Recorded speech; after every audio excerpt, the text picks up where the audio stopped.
uppercut, uppercut, sonic boom! Well, hello there, humans, if earthlings, whoever you are, wherever you are, whatever you're doing, and if you're lucky enough indeed to be doing it too. Welcome back to channel. I'm Bushka, and today we're going to be talking about completely resetting your sensitivity. Now, there can be a lot of reasons why you need to do this. For me, there's some huge issues with screen lockup and this patch and using thumb socks. And I know it sounds crazy, but it's meant that I wasn't happy, obviously, there. The sprayings aren't working. I'm trying out a whole lot of other things. And you'll see when I change this sensitivity from ADS 75% on my 3-scope to ADS 48% on my 3-scope, suddenly my sprays start working again. That's because sensitivity is really, really important. ADS sensitivity when you're spraying is just everything. Forget about the attachments you put on the weapon. The sensitivity has to be spot on as well. So you want to have a compensator, you want to have like a vertical foregrip or something, but you also want to have your sensitivity set correctly. And you can see the immediate difference between the spraying at the guy running down the hill before and the spraying that I'm getting now out of the same scope, same gun, same weapon, same everything. The screen lockup thing meant that I had to really work on this. What's screen lockup, you say? Well, let's have a look at it. Basically, it's when you get too many things on the screen, and you're going to see how my gun is at the left of screen, and I try and drag it right, but the bottom right portion of my screen where I aim, here it is. It's just pointing left. I can't drag it. I have to completely readjust by taking my hand off the screen and then putting it back on, and by then you're dead. And here's that spray. Like, look at this now, compared to where it was. So, give me another go. I love it. That means that the best way of fixing that is to have less fingers on the screen. But if you're running 6-finger claw like I do, then that's not really an option unless you want to start running 4-finger claw, and you don't. You want to run 6-finger claw. So I have ditched thumb socks specifically. The thumb socks have gone, and that's, I feel like, something that's been causing some lockups for me. And I have also completely readjusted all the sensitivity, reinstalled the game, and trialed and errored it for ages. Now, why is this also important? Well, if you're using thumb socks, the sensitivity is going to be super hypersensitive. Like, they're amazing. And then you want to be able to do this, like the G36C is legitimately a joke. And then you want to switch to your barrel M762 for your close quarters stuff, and you want to get your red dot sensitivity right as well. And then you want to also get your hip fire sensitivity right as well, because at some point you're going to need to hip fire, and all this takes time. So how do you do it? You get on the range, and I've done perfect sensitivity settings before, but I'll give you a hint.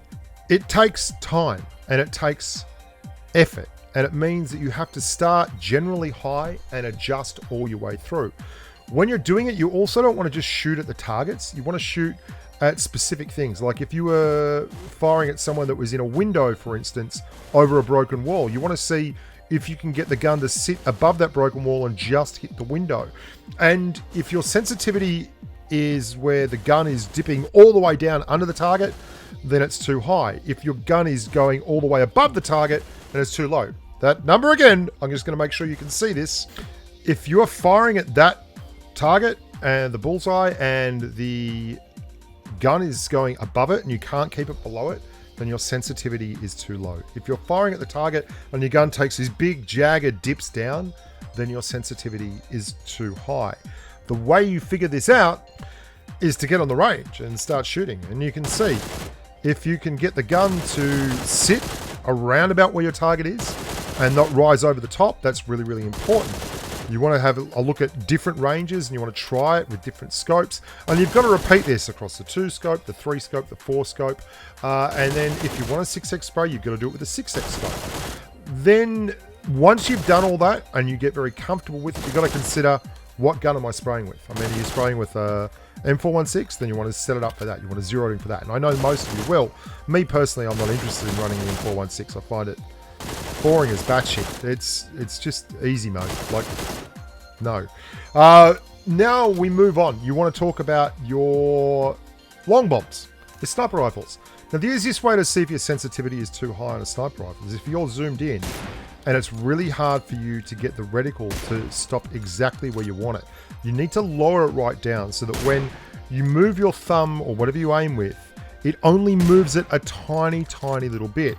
Because sniper rifles are useless or not nearly utilized enough unless you can hit headshots. See how I can hit that target, but if I want to get it in the middle and I'm going to slow it down, see how if I want to track and keep my reticle over the top of the heads, and how hard it is to get it to sit in the middle of those, how I have to keep adjusting, that means that it's too high. It's just too high.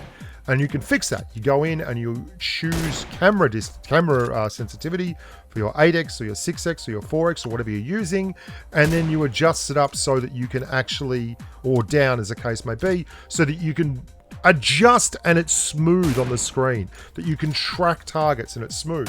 For me, that means we do this. You watch, you'll see this. Like, this is me doing the sensitivity thing. So the 8 scope, it's at 9. That's too, I think that's probably just a touch too low. It's now at 14. Now watch me go. I'm like, can I get it easily into the middle of that circle and get it to sit there perfectly? Even when I just pull it across, do I have to keep making minor adjustments? Even at small levels, it's probably just a touch high. And that means I'll turn it down just an incy little bit. My 8 scope is set at about 10%, and that's going to change for your device. It's going to be different for your device, right? Absolutely different. You probably need to figure that out yourself. And you need to do this with your 6, your 4, your 8, because they are so crucial, those camera settings. If you don't get them right, you'll absolutely regret it. And always go up on the hill here and just lay into these targets way down range at like 200 meters. And you can see I'm just going to get that sensitivity down a touch because it was a little bit off. Then these are some of my favorite targets to shoot at, because see how you're getting the headshot and it takes you a little bit to move it. You can really tell if your sensitivity's on, if you can move it to that target, that headshot smoothly. See, I'm not having to adjust backwards and forwards.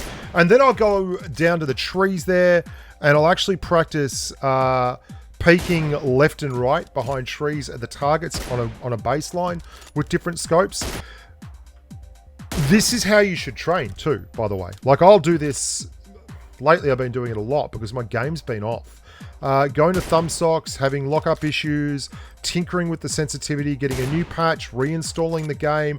This stuff's really important to me. And my sprays haven't been as good as they were last year for like a month now. And it's really annoying me. It's just one of those things. And it's not so much that I am trying to hit the target all the time. You're just practicing the motion of peeking out from behind a tree, getting a feel for where your target will be when you peek, because you want to do this as quickly as possible. The longer it takes, the more likely you are to get drilled in the head. And you get better at this. Like, when you do it, it makes you better at doing this particular bit of movement.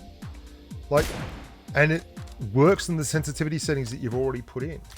Then you do all this for your red dots, your every scope you've got.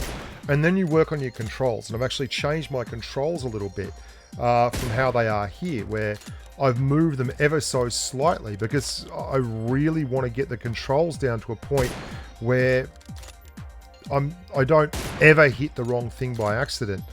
And I still do sometimes. Like, it's just a matter of course. Like, you can't be perfect.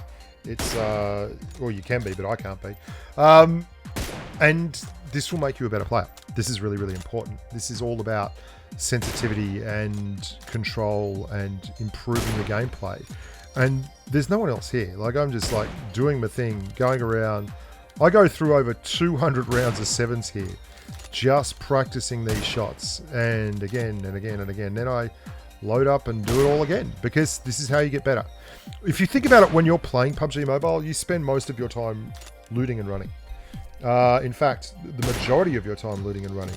And then you are wondering why you don't win these sniper battles, or you don't win these fights that are going on that you'd like to win. And I mean, well, is it really a surprise that you don't win those engagements when, for the most part, you're just looting and running, and you only practice gunfighting when you run into someone else? And that's, what, five proper engagements a game, probably?